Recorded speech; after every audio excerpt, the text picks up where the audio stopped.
Hello! Alors cet épisode va être beaucoup plus court que les précédents, mais je me suis dit que ça pouvait quand même être intéressant de te partager mon avis sur le terme flamme jumelle. Parce que c'est vrai que ces dernières années, hein, je t'expliquais dans le premier épisode que c'est un phénomène énergétique en pleine expansion, et donc du coup ces derniers mois, ces dernières années, c'est vrai que le terme est un peu employé dans tous les sens, à la fois par des personnes où tu sens qu'elles vivent le truc quoi, qu'elles ont expérimenté ça, qu'elles l'expérimentent encore, qu'elles ont été poussées malgré elles à, ben, conscientiser qu'elles sont sur un parcours d'éveil de ce type et à la fois donc ces personnes-là vont produire du contenu de qualité, vont produire des informations, qui vont du coup te servir, qui vont t'éclairer, qui vont te permettre de bien comprendre là où tu en es et ces personnes-là utilisent le terme flamme jumelle.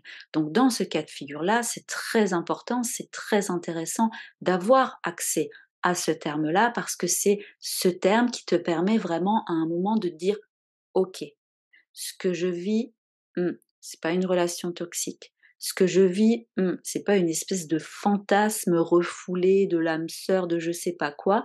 Ce que je vis, c'est pas, comment dire? Un amour, inaccessible, parce que du coup, ça fait référence à, une espèce de chose assez, illusoire, de qui provient de mémoire, de je ne sais pas où et donc du coup tu te crées tout un scénario autour de ça, heu, parce qu'il faut bien comprendre que quand tu fais l'expérience de ce parcours-là, tu passes par des moments où tu as l'impression d'être fou, folle et où du coup, tu te dis: «Mais qu'est-ce qui se passe? C'est pas normal», hein. Je parlais du bug dans du bug dans la matrice, c'est pas normal. Parce que ça active, hein, des énergies très, très, très puissantes de transformation, de métamorphose et donc tu sens bien qu'il y a un décalage entre qui tu es normalement et là, des choses qui s'activent à l'intérieur de toi. Donc quand tu tombes sur des contenus de qualité qui vont employer le terme flamme jumelle, qui te parlent de la dynamique entre les 2 personnes, qui vont t'expliquer le principe des vases communicants, qui vont t'expliquer les différentes polarités, les dominantes. Alors, il y a des personnes qui vont utiliser des termes plutôt de yin, de yang, de féminin, de masculin, de runner, de chaser, de polarité consciente, de polarité subconsciente. Heu, Tout ça, en fait, ça va vraiment être important parce que ça va te permettre de dire: «OK, là, il y a quelque chose à comprendre, il y a quelque chose qui résonne profondément en moi, qui résonne profondément par rapport à ce que je vis» et ça, c'est vraiment quelque chose de très important. Donc pour ça, le terme flamme jumelle est très important. Après, comme c'est un phénomène énergétique en pleine expansion, il y a donc de plus en plus de personnes qui en parlent. Et comme il y a de plus en plus de personnes qui en parlent, il y a aussi des personnes qui, du coup, vont utiliser ce terme-là, mais le terme va être totalement galvaudé.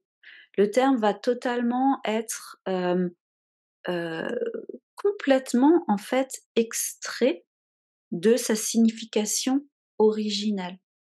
Des personnes qui vont, du coup, produire un contenu sur la base de choses qu'elles pensent, qu'elles perçoivent, qu'elles conceptualisent, aussi au niveau très fantasmagorique, hein, de la chose, hein, qui vont activer en elles des choses liées au concept de l'âme sœur, qui vont réveiller, hein, des choses en elles du coup, mais que comme ces personnes-là vont pas expérimenter la singularité, vont pas expérimenter dans leur chair, ce que c'est énergétiquement d'être en parcours, flamme jumelle, moi ce que j'appelle la relation alchimique, elles vont du coup produire du contenu, elles vont produire moi ce que j'appelle, de la désinformation, de la mésinformation, du bruit informationnel. Elles vont parasiter du coup, les contenus qualitatifs vont être parasités avec des approximations des suppositions, des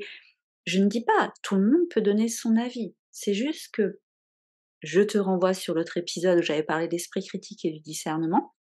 C'est juste que du coup, ça fait que le concept ensuite, le terme va devenir de plus en plus vide de sens. Et c'est vrai qu'à un moment, il y a une forme de saturation. Il y a une forme, où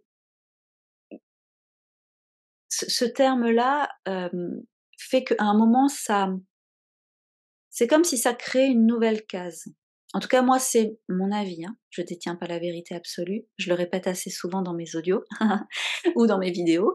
Ça crée en tout cas une forme de case, heu et tu restes au niveau du mental. Ce qui veut dire que le mental a besoin de catégoriser, a besoin de mettre, hein, des étiquettes sur des choses. Ça c'est pas ça, je suis pas ça. C'est très bien, comme dit, pour apprendre à se définir, mais à un moment, il y a aussi sur le parcours le grand, jeu, d'équilibriste entre, «Ah, je suis sur un parcours, je suis flamme jumelle, je suis pas flamme jumelle. Ah mais est-ce que je le suis vraiment? Ah mais est-ce que je le suis pas? Ah mais c'est sûr, mais on m'a dit que si, mais que ça. Ah et puis alors là je coche les petites cases, c'est bon ça j'ai validé, oui ça se passe, oui ça se passe, c'est bon je suis flamme jumelle». Et du coup, en fait, ça fait que, heu, beaucoup de personnes restent au stade de se catégoriser dans quelque chose. Et le fond, en fait, du terme flamme jumelle, c'est lié à un archétype. Un archétype, en psychologie, et notamment en psychologie des profondeurs, hein, je te renvoie aux travaux, de Carl Gustav Jung. Un archétype, ça va être un modèle dans ta psyché, un modèle rattaché à la conscience collective, qui va faire que c'est comme un modèle que tu possèdes qui va faire que dans ton incarnation, tu vas incarner ce modèle-là. Hein, il y a différents archétypes. L'archétype du soldat, en astrologie, on va du coup travailler l'animus et Mars notamment avec ça. Il y a l'archétype du coup du grand sage, l'archétype de l'ermite. C'est comme des modèles que tu peux être amené à incarner dans ta vie en fonction de ton parcours, en fonction de ton chemin de vie, en fonction de tes énergies, natives, de ton tempérament profond, de qu'est-ce que tu es venu, du coup, réaliser. Et il y a donc il y a des personnes qui ont dans leur psyché, hem, une connexion, on va dire, heu à même de s'activer lié à l'archétype du couple sacré, lié à l'archétype du couple originel, lié à l'archétype, ce qu'on peut appeler des flammes jumelles, lié à l'archétype, en fait, de pouvoir être dans l'intégration des dualités, opposées et complémentaires, d'être dans l'intégration, en fait, du principe féminin, du principe masculin, mais du principe électrique, du principe magnétique, d'être dans l'intégration de la totalité de, l'unité, de l'individu. Donc en fonction des croyances, en fonction des religions, en fonction des philosophies, en fonction, si tu veux de chaque personne, de chaque culture, de chaque c'est vraiment intrinsèque, c'est vraiment unique à la personne. Il va y avoir des références, où certains vont parler, comme dit, plutôt de couple sacré, d'autres vont plutôt parler donc de flammes jumelles, d'autres vont plutôt parler de, de couple monadique. Il y a plein de termes qui vont représenter cet archétype, dont, comme dit, le terme flamme jumelle. Donc c'est intéressant ce terme pour ça. Maintenant, comme dit, là où c'est réducteur, c'est quand ensuite, à un moment, si tu es trop dans le mais est-ce que je suis flamme jumelle ou pas? Quelque part, ça, on s'en fout. Ce qui est intéressant pour moi, c'est qu'est-ce que tu expérimentes concrètement sur le terrain, dans la réalité 3D, dans ta réalité 5D, dans ton corps, dans ton cœur, dans ta tête, par rapport à ce que tu vis avec l'autre, par rapport à ce que tu vis dans ton lien d'âme. Et c'est pour ça que le terme relation alchimique, pour moi, il est beaucoup plus parlant, parce que tu as à la fois la relation, le principe relationnel, hein, ça c'est une réalité concrète, la relation. Tu es en interconnexion avec quelqu'un, il y a des échanges, il y a des silences, il y a comment dire? Il y a un mouvement de va-et-vient émetteur-récepteur et il y a aussi, comme dit, cette connexion énergétique qu'on voit en astrologie, notamment avec la synastrie, qu'on voit aussi avec le thème composite, qui fait que les 2 personnes-là se sont attirées pour bosser des choses ensemble. Donc là, en l'occurrence, ces 2 personnes-là, dans leur psyché, elles ont cet archétype flamme jumelle qui est activé, qui est réveillé parce que sur leur parcours évolutif vers leur individuation, leur complétude, leur réunion intérieure, leur accomplissement, la réalisation du soi, ces 2 personnes, elles sont là pour travailler à l'intégration de cet archétype-là, à au fait d'être donc dans l'expérience de quelque chose, dans la manifestation 3D de quelque chose. Et donc, du coup, là où je voulais t'amener, c'est que donc le principe relationnel, au-delà du parcours, flamme jumelle, il existe de toute manière 2 personnes qui se rencontrent, qu'elles soient en parcours d'éveil ou pas, bossent des choses ensemble. On n'attire pas des personnes par hasard. On attire des personnes qui participent à la révélation de qui on est, hein. Donc déjà le terme relation pour moi il est très, très important par rapport à ça et ensuite le terme alchimique parce que c'est ce qui se produit, c'est cette connexion énergétique va faire travailler des éléments de terre, va faire travailler l'élément eau, l'élément feu, l'élément air, va faire travailler tout un processus d'opération, enfin comment dire? Plusieurs processus d'opération alchimique à l'intérieur des 2 personnes, à la fois au niveau cellulaire, à la fois au niveau psychique et donc il y a vraiment des transformations, des transmutations. Le fait que ces personnes-là ont des blessures qui vont être activées, qui vont être réveillées et en même temps, ces personnes-là, l'individualité va être poussée par des énergies transpersonnelles. Voilà, alors la conscience supérieure, l'univers, la source, le champ unifié de conscience, encore une fois, ce sont des mots, mais ces individualités-là vont être poussées à ne pas être en mesure de fermer les yeux par rapport à ces processus intérieurs qui se réveillent, par rapport à ces blessures à guérir, parce que cet archétype est extrêmement puissant, hein, j'en parlais dans un autre podcast, il fait appel à des énergies transpersonnelles, il fait appel au fait que ces individualités-là sont amenées à se transcender vers des énergies, on parle d'eau potentiel, des caractéristiques très starseed, ça aussi j'en avais parlé.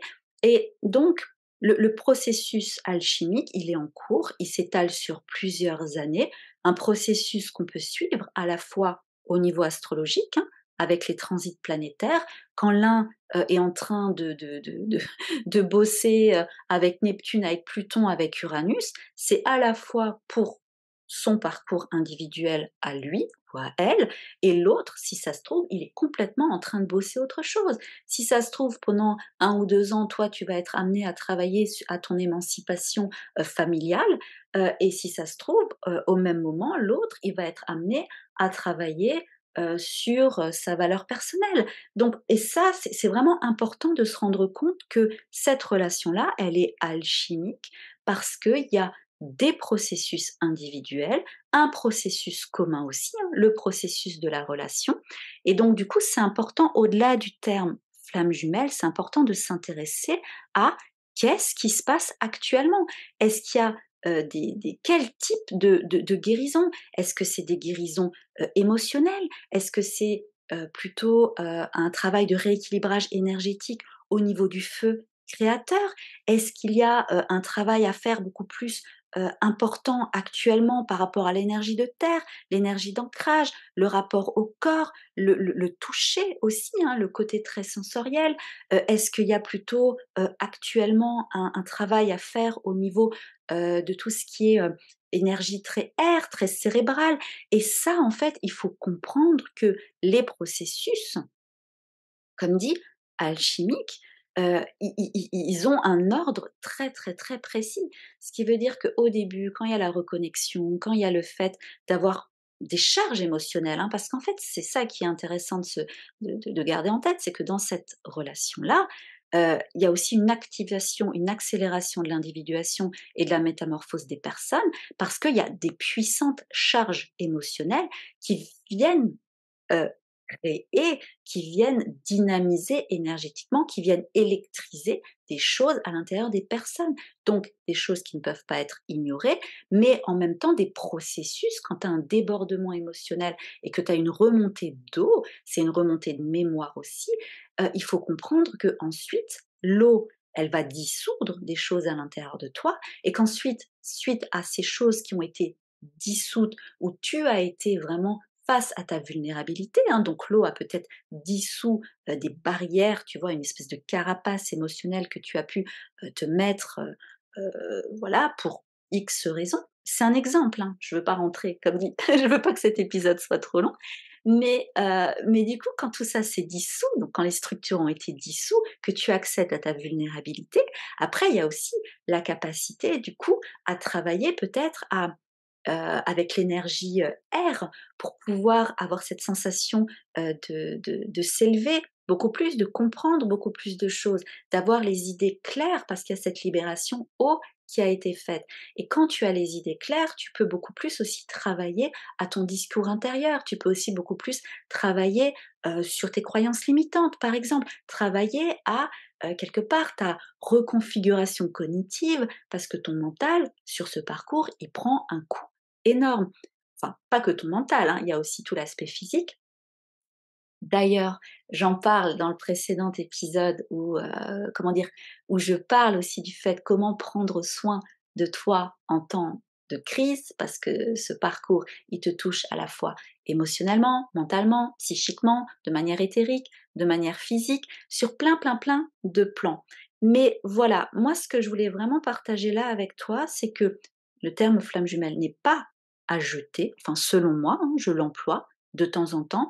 Par contre, il ne me semble hem, au stade, voilà, où moi personnellement j'en suis et par rapport au travail, hein, ce que voilà, que je propose au niveau astrologique, au niveau, alchimique, ma manière de travailler, le fait aussi que, ben, mon cœur d'activité sur la transcendance de la u dualité, réunion, séparation, que c'est sur vraiment l'harmonisation, hein, de du féminin masculin, donc je travaille aussi beaucoup avec l'animus, l'anima, là, le terme relation alchimique, pour moi, est tout à fait pertinent, pour les raisons que je t'ai expliquées là. Maintenant, le terme flamme jumelle, comme je te l'ai dit, je l'emploie, voilà, de temps en temps parce qu'encore une fois, c'est c'est vraiment un terme qui peut te permettre de de t'asseoir dans cette expérience extraordinaire, surnaturelle, à la fois magique, à la fois douloureuse, à la fois, totalement, comme dit, il y a un avant et il y a un après. Ça, c'est pour ça qu'il y a vraiment cette idée de puissante mort symbolique, même s'il y en a plusieurs sur le parcours, hein, comme je te le disais dans un autre podcast.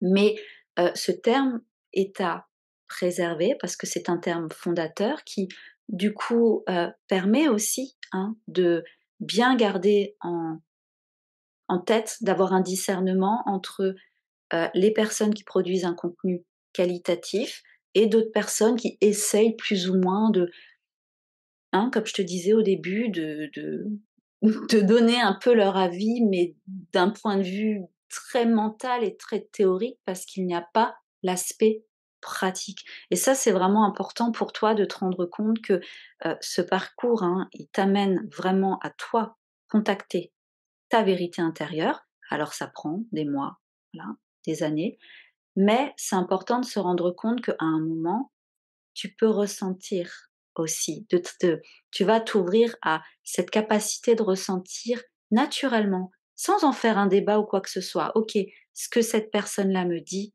waouh, ça résonne à fond avec ce que je ressens. Cette personne-là, on sent que ça reste très superficiel, que c'est pas profond. Et puis, tu arrives aussi à, voilà, à des moments où il y a des personnes, tu vas peut-être être intéressé par ce qu'elles vont dire pendant un temps, puis après d'autres personnes, et puis, tu vois, il y a pas, c'est pas figé en fait. Peut-être qu'à un moment tu seras écœuré du terme flamme jumelle parce que voilà, ce sera saturation. Il y a une forme d'infobésité et c'est trop. C'est parce qu'il y a ce melting pot entre les informations de qualité et les informations complètement, voilà, insignifiantes ou pas pertinentes ou autres et que ça fera trop. C'est aussi un peu mon cas, hein. À un moment, c'était saturation totale, mais je ne peux pas nier que ce terme est très important pour vraiment, comme je t'ai dit, t'asseoir dans la réalité de ce que tu vis. Et puis après, heu c'est important aussi de te dire, et je terminerai sur ça, c'est juste un terme. Même la relation alchimique, hein, le terme relation alchimique, moi c'est vrai que ça me fait sens parce que je t'ai expliqué, la relation c'est quelque chose de concret, l'alchimie c'est quelque chose de concret, et ce qui se passe dans le parcours, voilà, c'est ça, ça peut pas être plus concret. Et moi, ma lune en Capricorne et mon ascendant Vierge ont besoin de choses concrètes, pragmatiques, terre à terre. Mais au-delà de ça, peut-être, ça reste des mots au niveau du mental, et des fois les mots, cette expérience, elle est tellement, riche et insensée que souvent les mots limitent. Donc ne t'arrête pas non plus à un terme. Il y a effectivement des caractéristiques communes à chaque parcours, mais ton parcours reste unique. Oui, il y a une reconnexion. Oui, il y a une phase, une grande phase de séparation avec des fois des moments de petites retrouvailles et puis de séparation. Et puis, il y a énormément de synchronicité. Il y a des caractéristiques communes. Mais au-delà de ça, tu es poussé plus vers ta souveraineté intérieure. Tu es poussé plus vers ta vérité intérieure. Tu es poussé plus vers ta complétude et ta réunion intérieure avec ton masculin qui, quelque part, à un moment énergétiquement, va vibrer la certitude de OK, je porte cet archétype en moi, je suis là pour incarner ça dans la matière. Et là, je ne parle pas réunion avec l'autre, hein. Je parle d'incarner dans la matière cette réconciliation énergétique entre le féminin et le masculin, et avec ton énergie féminine, d'avoir cette sécurité, cette sensation plutôt de sérénité intérieure, de je sais, quel que soit le terme, couple sacré, flamme jumelle, que tu sois plutôt à parler d'Adam et Ève, il y en a d'autres qui parlent de Shiva et Shakti, ah j'ai toujours du mal à le dire, d'autres qui font le lien avec Isis et Osiris, quel que soit, et même si tout ça, ça ne te parle pas, c'est l'expérience terrestre dans la matière, dans ton corps, dans tes ressentis. Tout ça va t'amener de plus en plus à être dans cette autonomisation, de, de quoi qu'en dise l'extérieur, je sais ce que je vis. Mais avant ça, effectivement, il y a beaucoup à cheminer, à comprendre. Je vais te mettre en lien 2, 3 chaînes que, selon moi, je trouve très pertinentes. Ce ne sera peut-être pas ton cas, mais en tout cas, moi, je vais les mettre ici. Heu, je les mets en lien parce que justement, avant, il y a un besoin de compréhension. C'est sûr, de la dynamique. Il y a besoin de mettre des mots, il y a besoin à un moment de se catégoriser dans quelque chose, et il faut pas, ignorer ça. Même, tu vois, même quand tu es plus loin sur le parcours, il faut pas oublier le début. C'est ça, en fait, qui est important. Il faut pas oublier ce par quoi on est passé, et c'est pour ça que je vais te mettre ces liens-là, parce que ça explique, ça met des mots, ça, mais c'est juste pour te dire qu'ensuite il y a autre chose, au-delà. Il y a tout l'aspect énergétique, métaphysique, archétypal aussi, psychologique, à prendre en compte au-delà d'un simple terme. Voilà, c'est ce que je voulais partager avec toi.